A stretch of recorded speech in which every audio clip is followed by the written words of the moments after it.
Morning guys, Mark Ferrasci with Protect Dog Training. I just sent you guys out a video in regards to the puppies, and I'm talking about mental anchors. And I use mental anchors a lot, especially in my socialization, especially for young puppies, okay?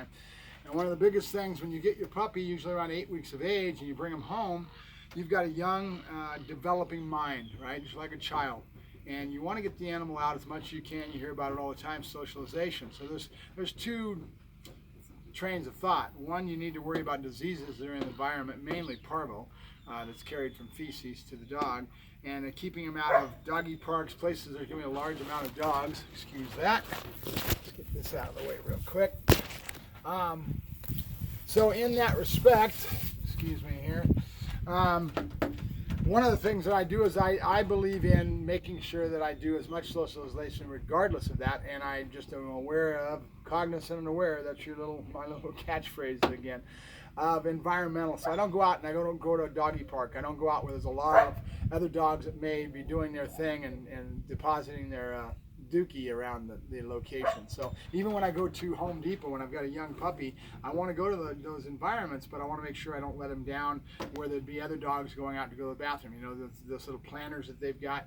Anywhere that somebody else would get out of their vehicle and let their dog go to the bathroom before they walk into the establishment, that would be an area that I wouldn't want my little puppy to go down on, right? So just be very aware of it. But then the opposite of that is to say, I don't want to take my dog out at all because I'm worried about the dog catching something, and I'm going to leave him home until he gets old enough to be totally inoculated. Then I'm going to take him out. Well, then you're robbing the dog of that socialization. You're missing some critical development period of time, and you're basically having a brain dead dog. So I can either have a dead dog because he catches something, or I can have a brain dead dog. I have never had a dog get parvo in regards to me going out. And that means never, okay? The reason being is I'm always cautious and aware of shots, and I'm on top of it as far as my environment, okay? But I don't rob my dog of not taking him out until he's older because I'm worried about him catching something. If I do that, I miss that critical development period, okay? So when I go out to Home Depot, it's relatively a clean area. You don't have dogs in there going all over the place. They clean it up afterwards, if they do. And then I will take them out to those environments and be very aware of the dog's age and how they're reacting to the stimulus that's coming at them. One of the biggest things that I do is I take a toy, okay? And I take that toy, quiet! That's Luna, she's a little upset. No, it's not, it's the other one.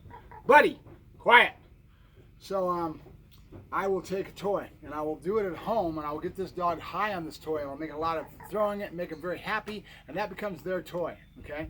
This is their mental anchor for my next step when I go out in socialization. This toy is critical to me when I go out into public, okay? So I go out into public, and as I go down an aisle, somebody's walking up on them, so there's some kind of thing that may get the dog to be a little bit over suspicious and afraid, and they lock in on it, right? Their eyes go on it, they're all just totally hyper aware of that, and in that time period could be something that happens negative, okay? Where the dog freaks out, backpedals, and now you have a negative that's implanted in that dog's mind, okay? We want to have none of that happen if at all possible. So you're being aware of the dog, the puppy at all times, and then having your toy the dog's already high on, and redirecting, getting him into that toy and throwing it and redirect. Anytime that dog gets what I call the worried state of mind, they start worrying about something and you see them locking up, don't let them go to that point. Don't let that mind, their young developing mind, go to the point of the negative, okay, which would be the fear or the apprehension because that's where behaviors start, right there.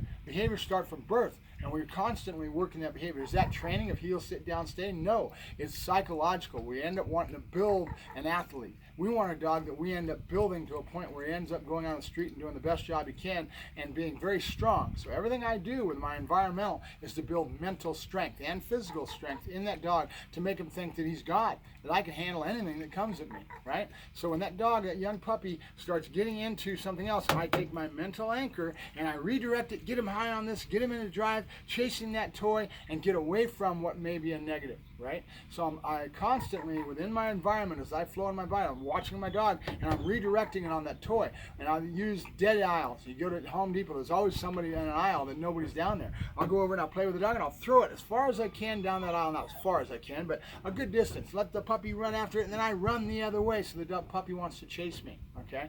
So now I create a very safe type of an environment because there is no negative things in that aisle. It's a dead aisle. right? So now I can get the dog high on this and get him comfortable with that environment, that these are the things that happen. The same thing happens at home that's all kinds of fun, is also happening outside that's all kinds of fun. And I don't just throw him in the middle of the pool as far as putting too much on him too quick, okay? I make sure that I keep it nice and light in the very beginning, and I slowly build up to how much stressors he has on him mental, and I use my mental anchor. Okay, that's what I'm talking about when I say mental anchor, because this is the next step. When you get your puppy at 8 weeks old, behold, and he comes to you and you go out and start doing this with environmental, you're going to keep it real light and you're going to keep it very fun and make that environment overall a fun place to be. Use a lot of dead aisles, get your hot dogs, get them high on going after that hot dog, and go up onto wood piles, any kind of jumble piles, and very slowly, methodically work him through any type of a negative or any type of apprehension that the dog may have. Okay, and it is an art, it is an acquired experience. As with time goes on, you get better and better at it.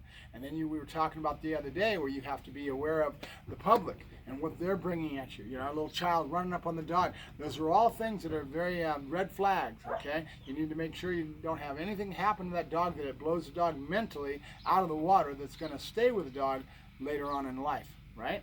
I'll give you a good example of that. We've got a very high drive dog that we've got here. It's a Malinois. The girlfriend imported the dog over, some of the top lines in France, hell of a dog. And the gentleman that she was helping to train the dog and getting going out, ended up going out in the field one day and the trash truck came by. And all of a sudden the trash trucks, you know, boom, boom, with this big old, there's a trash day for the big dumpsters, right? And he ended up having this happen and he got deathly afraid of a large object, a lot of sound, and freaked out. Okay, they kind of put two and two together, and they realized the dog probably had some kind of traumatic event happen when it came flying in to the airport. Maybe got dropped on the tarmac or something scared the dog. Okay, so I won't go into how to solve that problem and work the dog through it. With counter conditioning is what we have to do with a dog like that. But bottom line, that dog was traumatized for a very young age. Right? So these are the sort of things you need to be aware of, and you need to make sure you build the puppy properly and get him through that with what we call socialization. Okay? Doesn't mean you want him to be social with other dogs, other people, but you want him to be comfortable to the point where nothing phases him. We'll go through a lot more of that as we start to build these puppies. If I hold one batch, which I don't think I'm going to do, I'm trying to get everybody taken care of as far as this litters are going to be all gone. I've got enough dogs to play with right now.